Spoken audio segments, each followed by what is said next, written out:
Nous sommes de retour en direct dans cette édition du 21 janvier 2025 et désormais, après son chronocac, c'est l'heure des Market Movers de Mathieu Driol. Rebonjour Mathieu.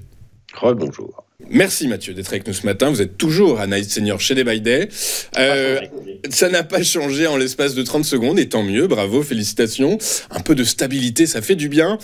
Mathieu, il est l'heure donc maintenant dans vos Market Movers de nous aider à construire nos portefeuilles d'investissement au trading dans un univers qui est donc, si on l'a bien compris, toujours plutôt orienté à la hausse, assez optimiste. Vous nous avez dégoté Airbus également qui est sur une tendance haussière ces dernières séances. Est-ce que ça vaut le coup de le regarder de près, d'en mettre dans son portefeuille? Airbus a eu en fait une longue phase un petit peu douloureuse de mars à octobre après avoir formé un nouveau plus haut proche des 170. Les cours ont enclenché une phase de correction. Il y a eu un important gap en juin dernier, une longue phase de stabilisation. Et puis depuis le mois d'octobre, c'est une lecture opposée. Une première phase d'impulsion, phase de consolidation jusqu'à la mi-décembre.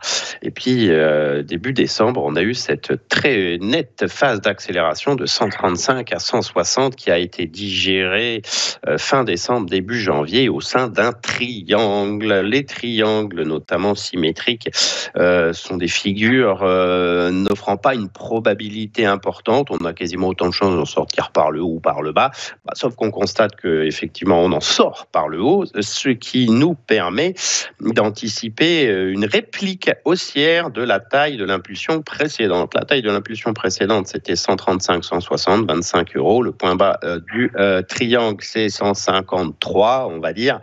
153 plus 25, ça vous donne la cible à viser sur Airbus, donc au-delà de son sommet historique.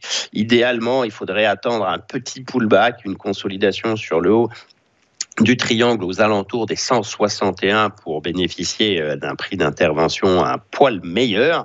Le problème des pullbacks, c'est qu'on n'est jamais sûr qu'il y en ait un. On a donc un train qui part, un avion plutôt qui décolle.